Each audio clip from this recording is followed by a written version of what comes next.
Some music on. Voila. Just waiting for the live feed to come up.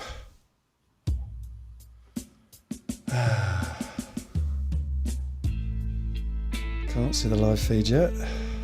Oh, still can't see it. Let's just hope it's on together.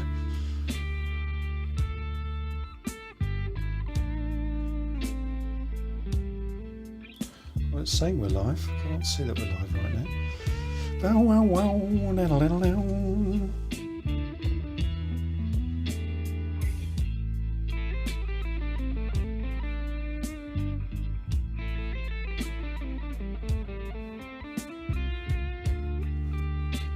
I normally get the live feed up by now. I can't see it yet.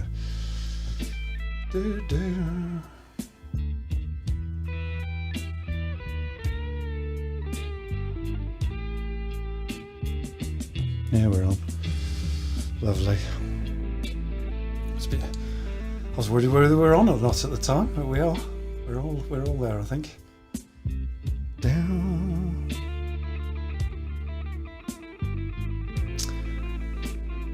Right, well, here we are. Let's just turn the music off. I was just wondering whether we're actually live, but we are. And it's a Tuesday morning, folks. Hello, everybody.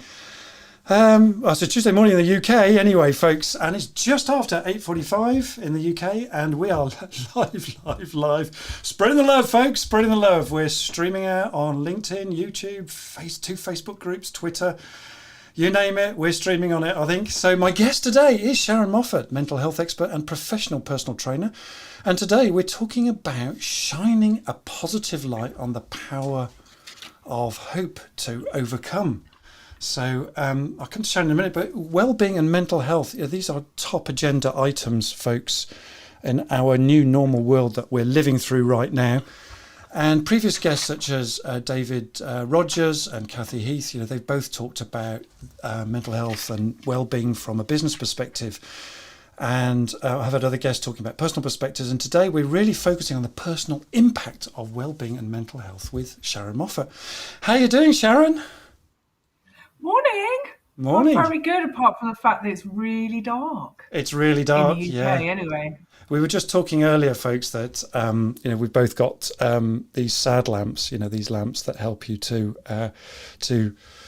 just overcome the winter blues. And mine's shining brightly this morning. So yeah, delighted to have you on the show this morning, Sharon. And look, I'm going to come back to you in just a tick. Okay, so let me just give you a teaser, folks, where we're heading this morning. So the teaser this morning is, look, how many of us run these kind of stories in our heads, that constantly say, I'm not good enough, I don't measure up, I'm not as good as other people, how many of us worry and overthink our fears, and perhaps it's all too tempting to simply dismiss this, these really, very real issues of mental health and well-being, to say things like, well, chin up, change your attitude, think happy thoughts, which is what my mum used to say to me, used to really get me, actually. Yeah, just think happy thoughts and things will get better. It's not quite like that, is it? And instead, we have to develop the resources and skills to listen, to acknowledge, to show empathy, because this is a real issue, folks, particularly in this new normal world. And, after all, when it comes to our mental health, aren't we really all just on a kind of knife edge, going one way or another, or a step or two away from it ourselves? So, my chat with Sharon this morning shines a positive light on this subject and gives us all hope to overcome our own issues, whether they're large or small. And Sharon comes with her own authentic story, and that she's applied to her own life. And we'll hear that in a minute. So we're going to look at what is hope, why it's important to find hope, when you're struggling and not feeling good enough. We'll look at why exercise promotes well-being, but the difficulty of that is when you don't feel good about yourself, you don't exercise and you struggle with doing simple exercise. We'll look at that. We'll look at the power of gratitude in building hope, and how do you spot the triggers to avoid going down the rabbit hole, folks? What coping strategies can help you to live with mental health, and why changing your language creates personal power. So that's where we're heading today. If you don't know me, I'm Andrew Jenkins. If you're new to Leaderslive, please say hello in the comments. I haven't seen any comments yet, but I'm sure there's some comments coming up. So yeah, please please interact with us. Thumbs up. Brilliant. Actually keeps us motivated as you're going along. So, and please interact, please engage with us, please chat along the chat line, especially ask us questions and comments and we'll pick them up. Don't be shy. Smash those likes, as I said, and a thumbs up too, folks, and really appreciate that. Keeps us motivated, as I said. Please subscribe to my newsletter and my YouTube channel to keep up to date with what's going on. And please let us know if our audio's coming through okay, folks. So all of those things would be helpful for us right now. So, Sharon, back to you. Let me give you a round of applause before we begin. Where are we? Ta-da! Oh, thank you. Spreading the love. So, Sharon, give us a sense of your own backstory. Why is hope to overcome so important, Sharon? Over to you. Oh, God, it's a long answer, but I'm going to keep it short. So, because my story is a long one, but whose isn't? So, to give you a very quick explanation, I describe myself as someone that is living with depression and anxiety. So when I use the word living, I mean that because today I'm not suffering. Today I'm in good spirits. I'm feeling incredibly vibrant that I'm here with you all. Yeah. And that doesn't mean that I can't struggle. And I think when I was very young, I first started to experience signs and symptoms of depression. And no one believed me, apart from my family, I will say that. And I think hope was really important for me, not just coming from myself, but my family gave me hope because they believed in me and they were going to prepare to try and look for some kind of support where people would recognise there was an issue. And I think, in a way, hope can be a real game changer because if you lose sight of the goal, which for me was to recover, then you've lost hope. And I think for me, that's why it was so important. The hope to recover, right? Or the hope to overcome. Yeah. Okay. So living with depression and anxiety is something that, you've had to live with. And, it's not that you're over it. You just live with it, right? And you learn to cope with it. Okay. So definitions of hope. What is the definition of hope? Let's just bring up a quick definition here. This might not be an adequate definition, but this is what the dictionary says. A feeling of expectation and desire for a particular thing to happen. There's an example there, but that's essentially it,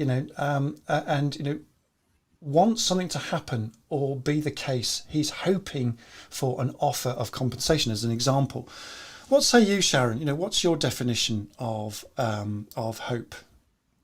Yeah, well, I think first off, hope's an equal opportunity, right? Yeah. So everybody can find hope, even in those darkest moments where it's so hard to see them. They're not always obvious. Everyone has the ability to do it. And I think really some people will think of hope as something like a wish. I wish for something. And it can be closely related, but I think when you're looking at, say, optimism or a wish, it's very generic. Quite often it's very generic. I wish for a better life. I wish to be happy. I wish to win the lottery or whatever. But I think when you're considering hope, it's a lot more specific, and you generally have a goal. You're working towards a goal. Right. And I think when you simplify it like that, we can start to realize how valuable it can be. And it's a bit of a cliche, isn't it, like hope and and I know we're going to come on to gratitude in a minute, and it can sound a bit of a cliche, but when we start to focus on specific goals and we start to make those subtle changes, doesn't matter how small they are, then that's progress. So you can start to move forwards. So I don't really like to think of hope as something that is a given, that we all wake up feeling hopeful. I think it takes practice. I think it does take practice. I don't know. What do you think? Yeah, and you talk. Well, let's have a look. What? So we're just looking at some comments here. They're not coming through on my feed at the moment, but I can see them elsewhere. So Tanya Wichman, morning Tanya, said it's been mentioned before, but COVID has made this far worse than normal. Oh, yep, I can concur to that. I suffer from imposter syndrome at times. We talked about imposter syndrome a few weeks ago, actually, with the wonderful Katie Maycock. And I don't know whether you were there at that point, Tanya. I think you might have been. Yes, imposter syndrome, and even more so now that I was that she started her own business, and it's a daily battle for me. However, some way I overcome and get up the next day and start again.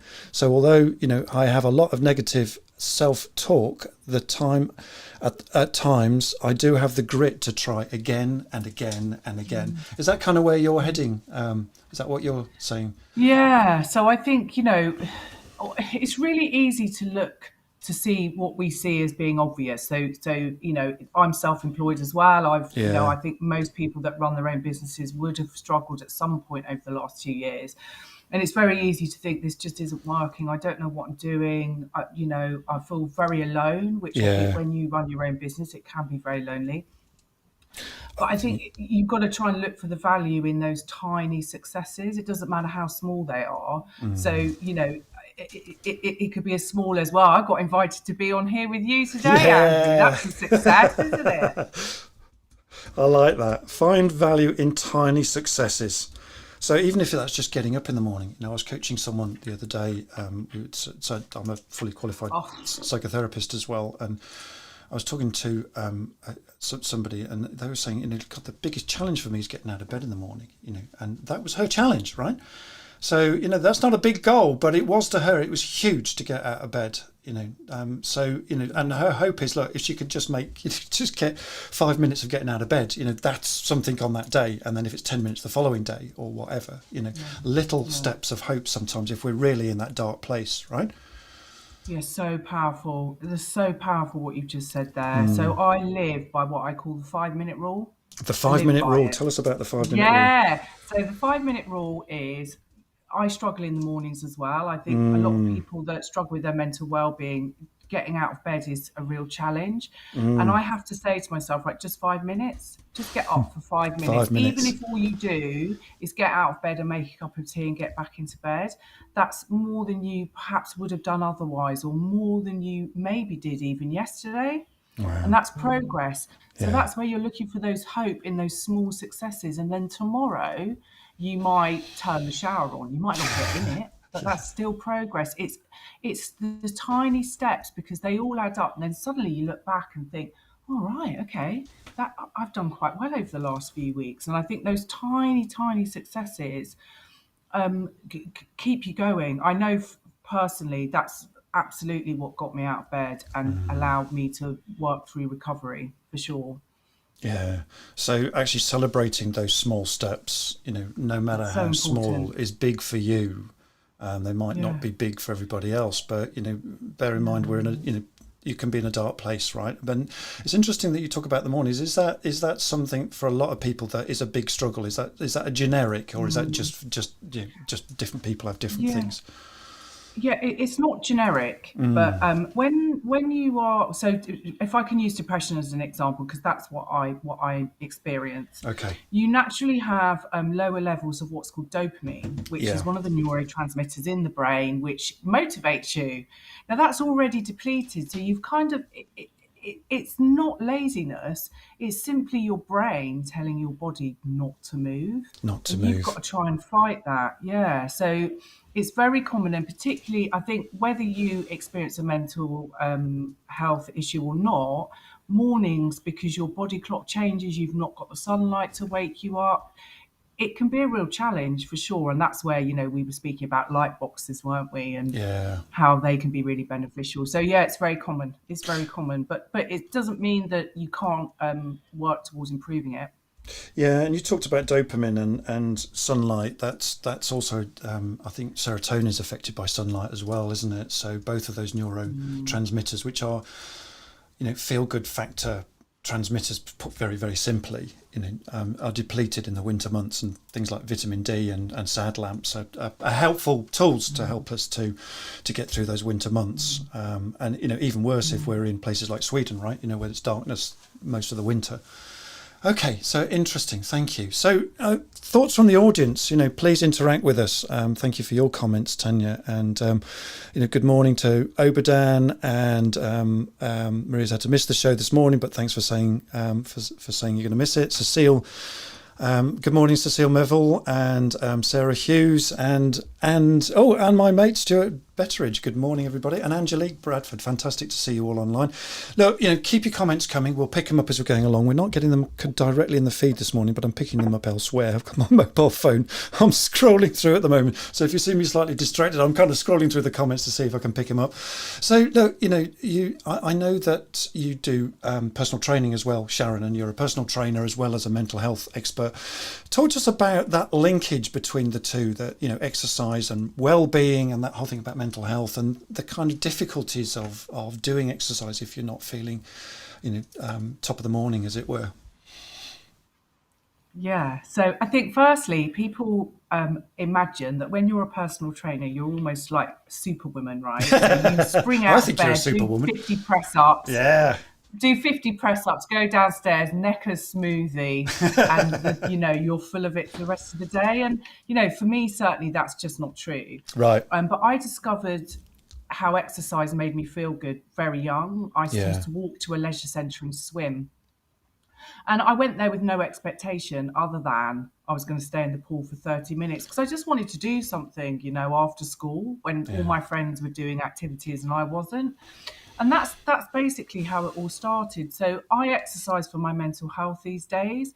And any aesthetic benefit or physical benefit, which you will get, by the way, are a welcome bonus. Right. And I think sometimes people might come to me and say, "Oh, I want to have a six pack or washboard abs or whatever it might be." And I think, washboard abs. Yeah, when you're only looking at that aesthetic approach, I think you're missing a huge piece of the puzzle, which is your emotional well-being. But actually, what is that person looking for? And sometimes I think it's what they believe those aesthetic changes are going to bring them, which is like happiness, confidence, and so forth. When actually, when you're working on the mindset as well, that's where that will come from, not from just what you look like.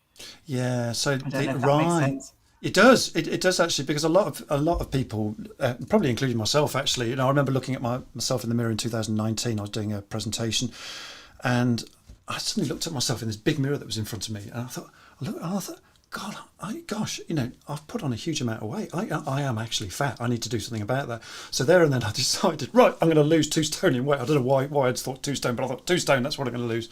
And I went ahead and did it, which was great for me. And it did make me feel good. But it was more an outside factor than it was an internal factor. But, actually, as I slimmed down, I recognised the benefits of, for me, how that makes me feel, not just on the outside, but also on the inside. So what you're saying is that, exercise is really useful for the emotional well-being, the kind of connection to nature, to getting out, to breathing fresh air, not just the outside looks. And that's the most important thing. And people miss that, you said, Sharon.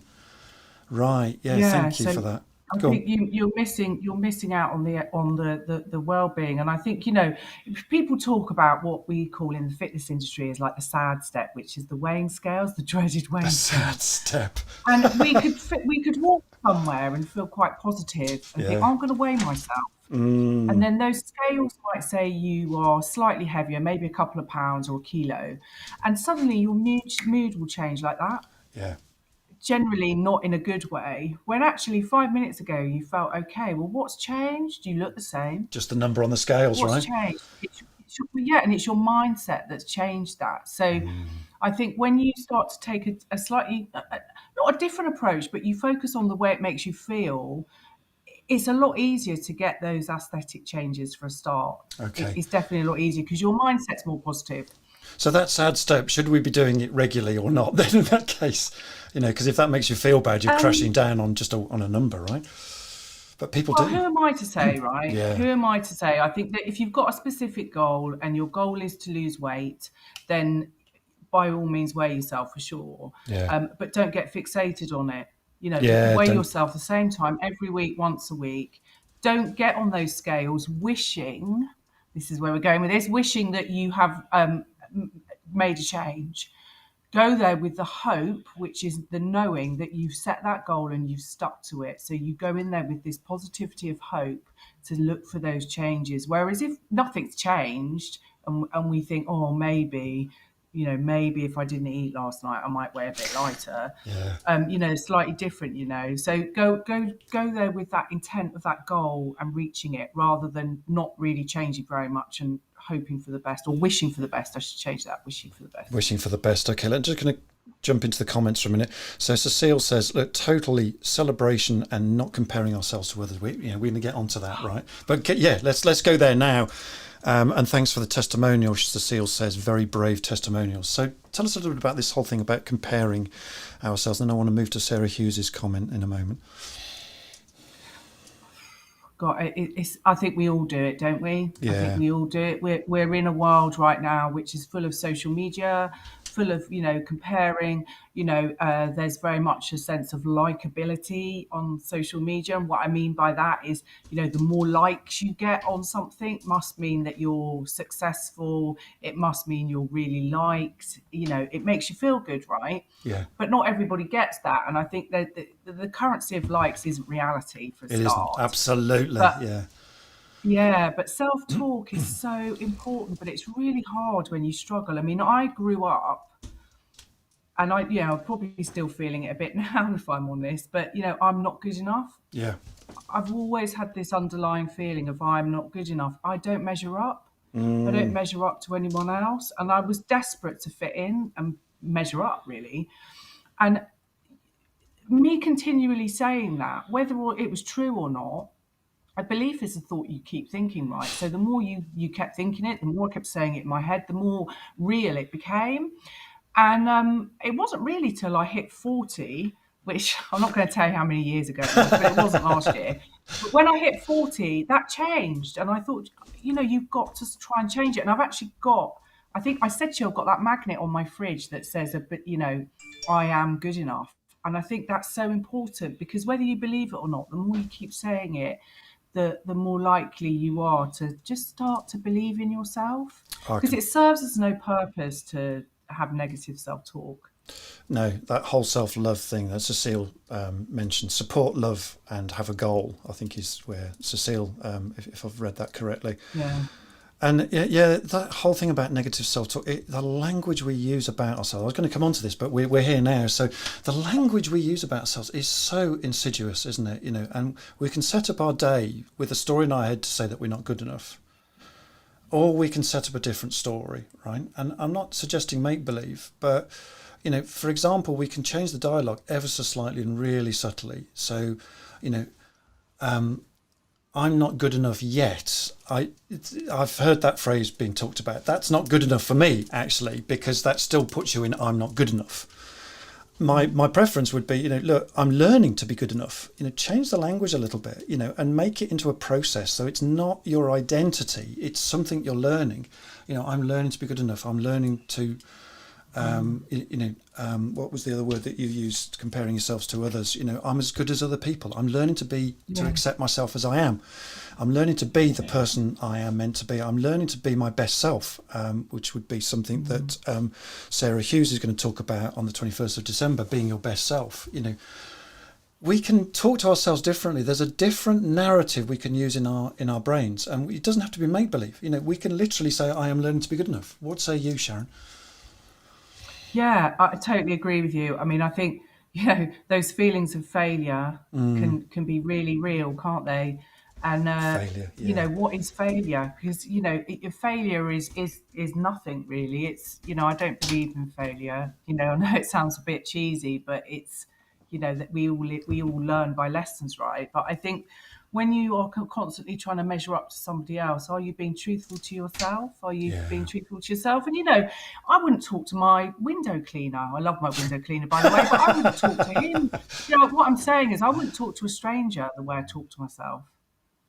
Isn't that interesting? Like that. That is something. Let's just reinforce that. You wouldn't talk to a stranger like the way you talk to yourself. How many of us do that, folks? Let's get some comments going in the comments field. How many of us do that? We don't talk to people as badly as we do to ourselves.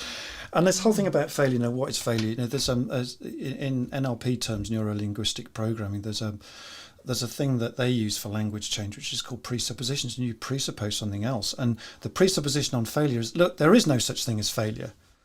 there's just learning and feedback, right? And actually, when we fail at something, it just shows us that we need to learn something. It is the presupposition. And I remember someone retorting back to me and say, "Well, that's just not true, Andrew, because I failed my maths O level." You can tell how old he was; he's my age, right? I failed my maths O level. He said, "So therefore, I am a failure." And I said, "No. You just failed a subject, and it's probably because you failed to have the right strategy, or you didn't apply it in the right way, or you didn't have the learning that suited you.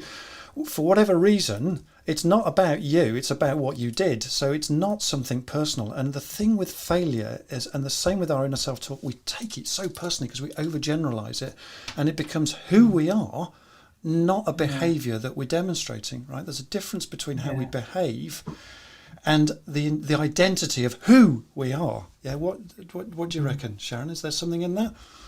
Yeah, I totally hear everything you're saying, and I think you have to be whole. You have to be whole. Whole, You I don't like have to be that. perfect. Yeah. You don't have to be. What is perfection? You don't have to be perfect. You just have to be whole, and you have to be true to yourself. And you can hear my dogs agreeing in the background. She's just given a massive grunt, which is always positive. That was a bit of a growl, wasn't it? I love the way you built that into the into your talk there. I love that. The dog's growling in the background. So he or she's definitely agreeing with it. I love that. Brilliant. So Sarah Hughes, good morning, Sarah. She says, "Look, I watched Shackleton's Captain on Prime last night. It was totally captivating and one of the best examples of hope triumphing against all the odds. Likewise with Touching the Void." Oh, that's a brilliant film.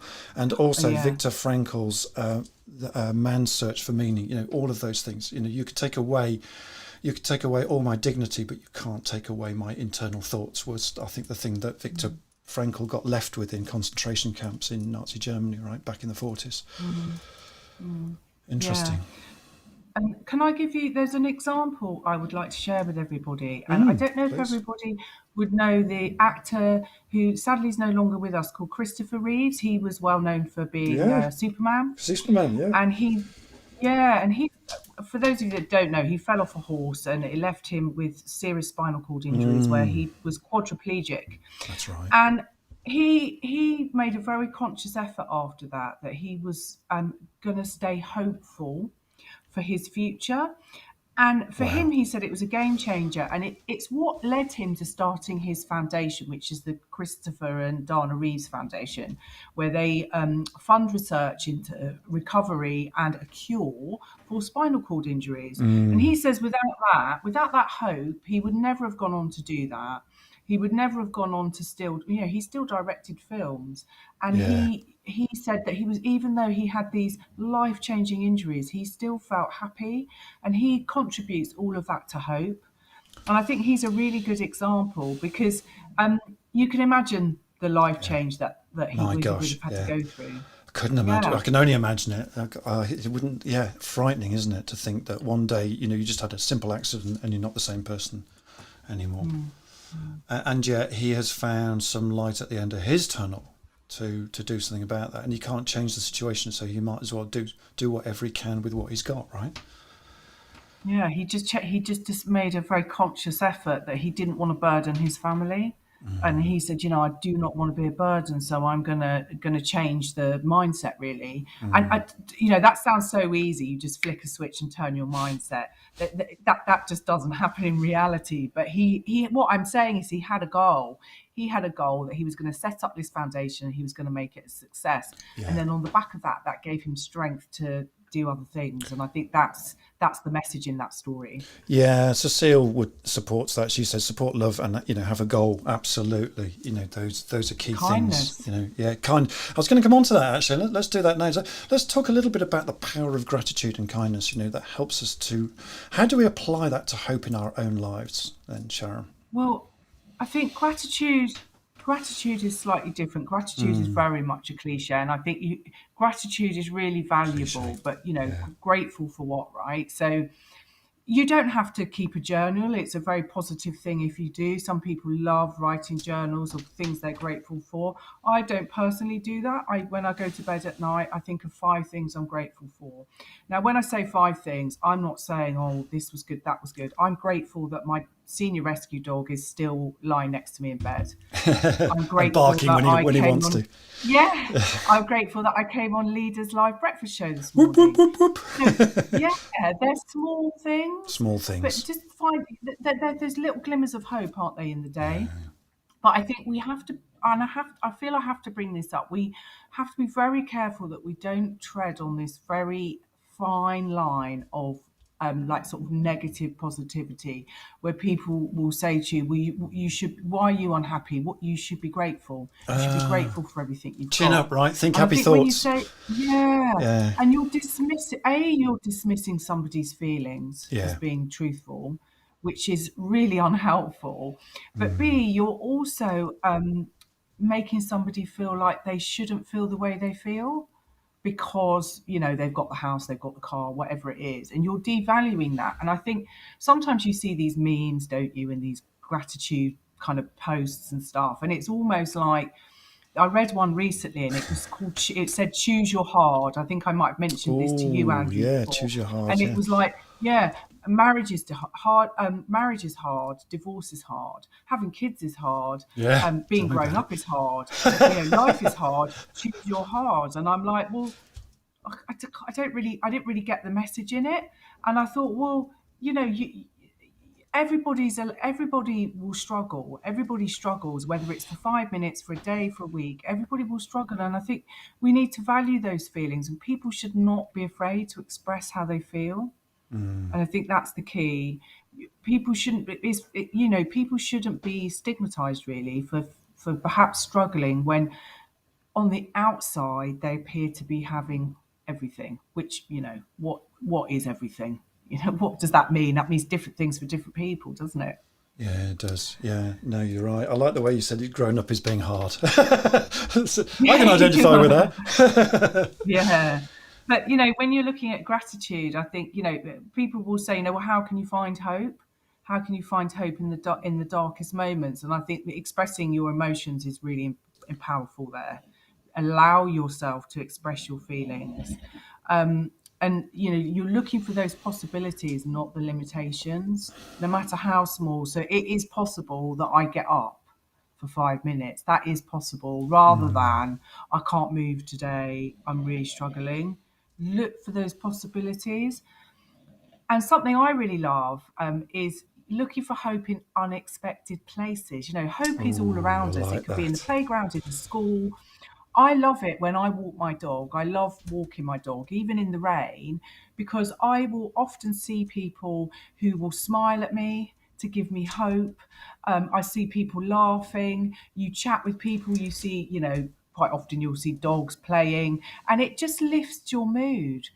And that can give you that little sense of hope. So look for the little things in those unexpected places. I mean, I'm looking across my road at the moment and it's still dark, so I can see the house opposite me and it looks like Blackpool illuminations. There's Christmas lights everywhere, but it's making me smile. And that's really nice. And self-care, we have to bring that up. Self-care and being kind to yourself. Be Self-care. kind to yourself. I think it's so important. It's okay.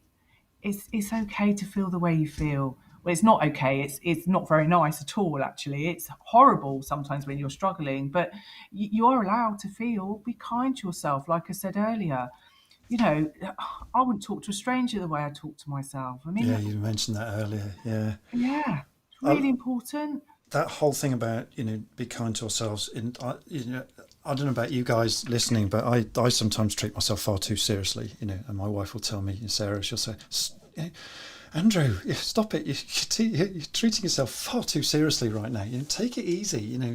It's okay to be kind to yourself. It's okay to laugh at yourself. And it's a mate of mine went through quite a severe period of depression. My best man, actually, and my best friend of he's a soulmate of mine, and he struggled with the dark dog or the black dog, whatever, however he expressed it.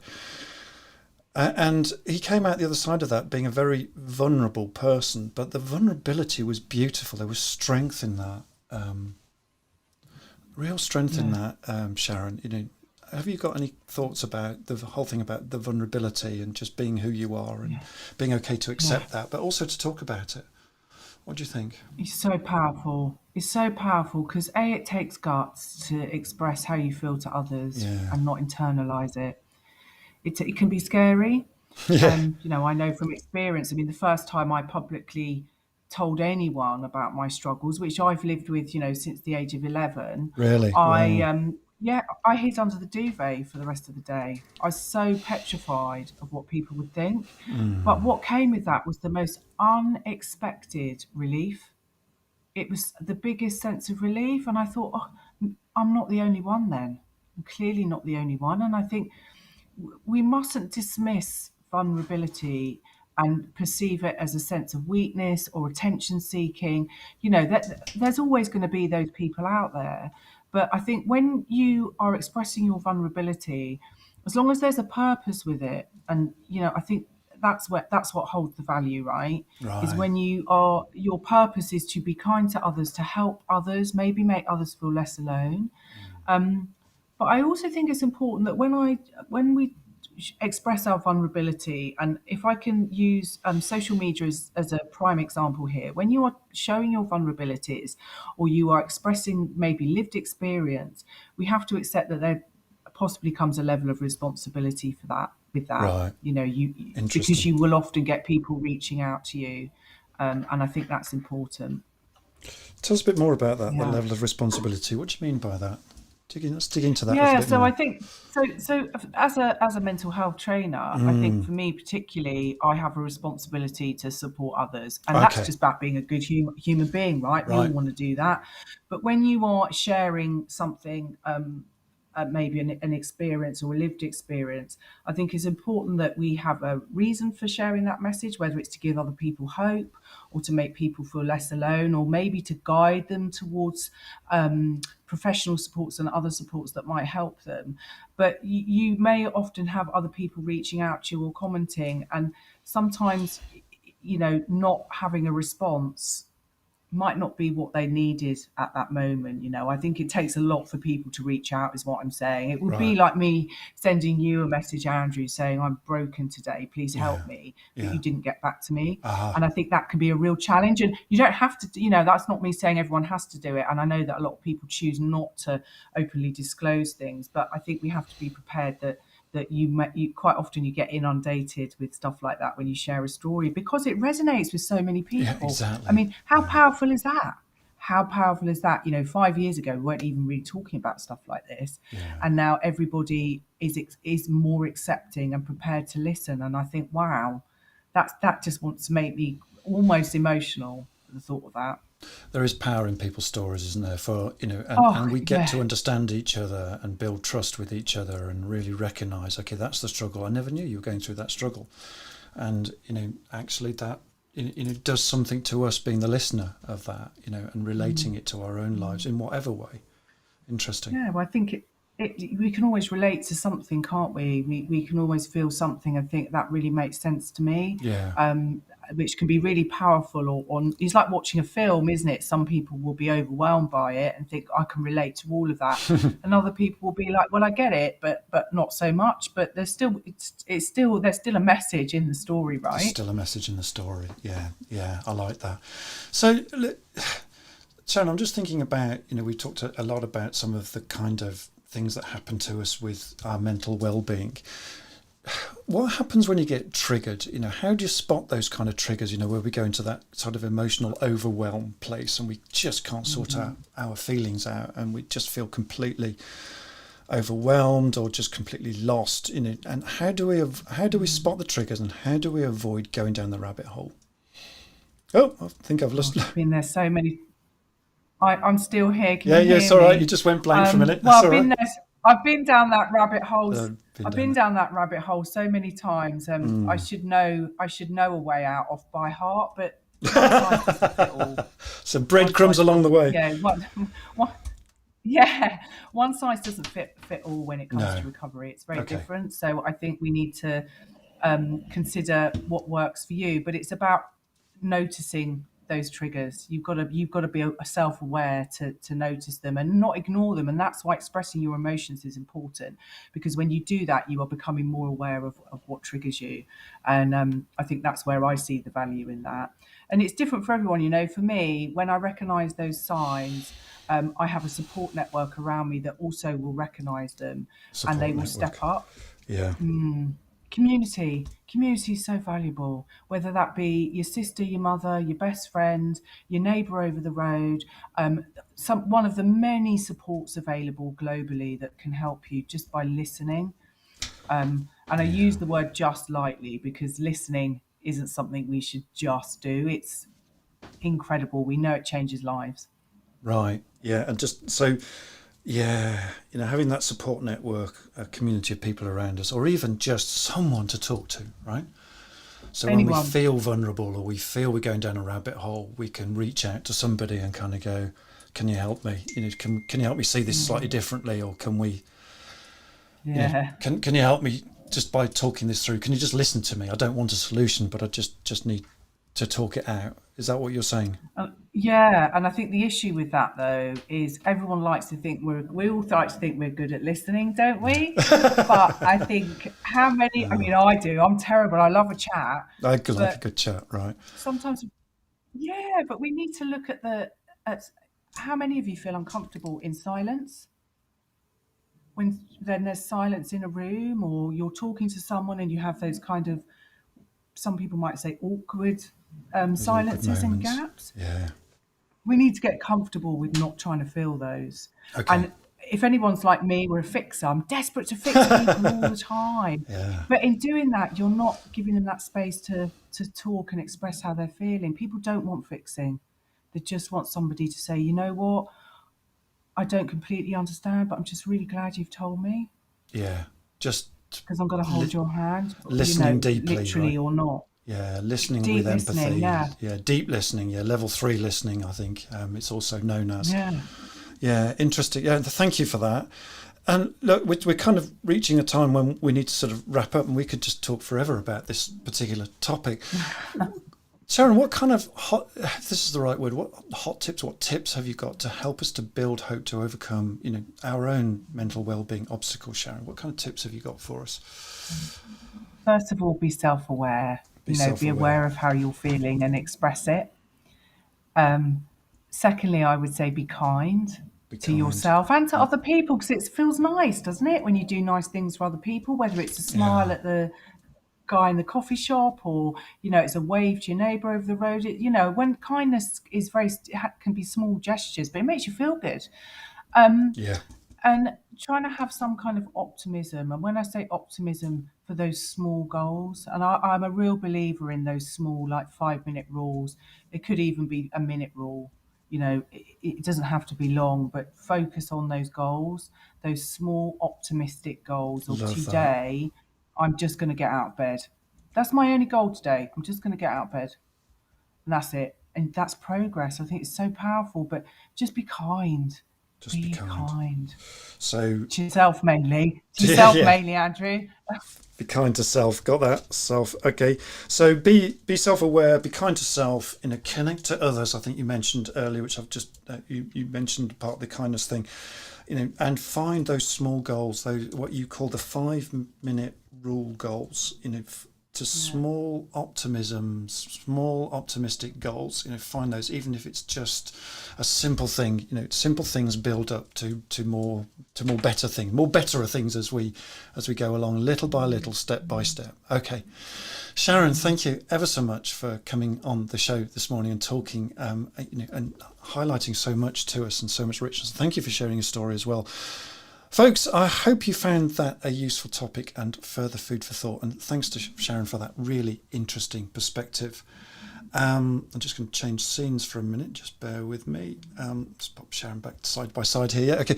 So, you can contact Sharon directly for any information that you might want about personal training and mental health, and the link between the two. I'll put Sharon's link in the description. I think it's already there, but I'll just double check it's there. So please reach out to her. From my side, I'm founder of a community called the Inspired CEOs. It's a community of CEOs, as it's in the name, right?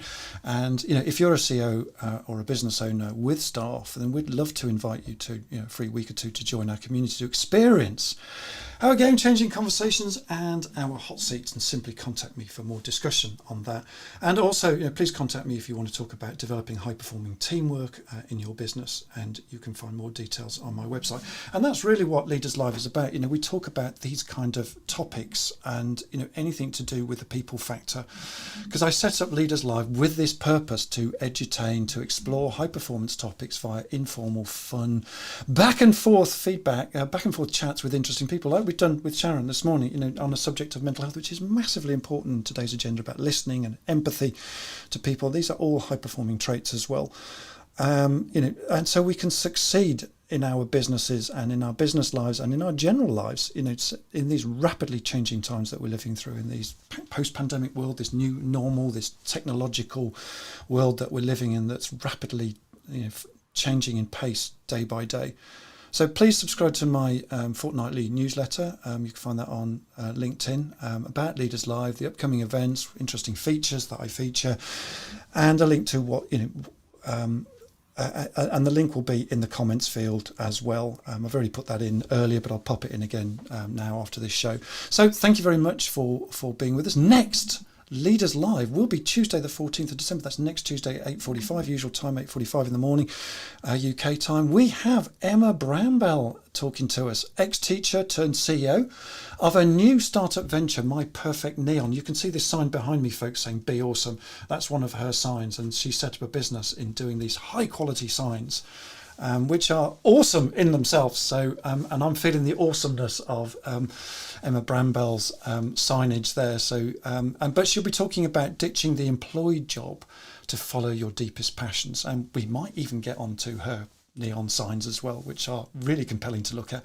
As I said, the sign behind me was created by her. So I'm looking forward to that, and I hope you will be too. And the week after that, we've got Sarah Hughes in the room, and she'll be talking about being the best version of yourself. So that's coming. That's what's coming up, folks. Be there or be square. That's all for now, folks. It's a goodbye from me, and it's a good day from Sharon. Thank you very much again, Sharon. Cheers for now, everybody. Bye-bye. Cheers.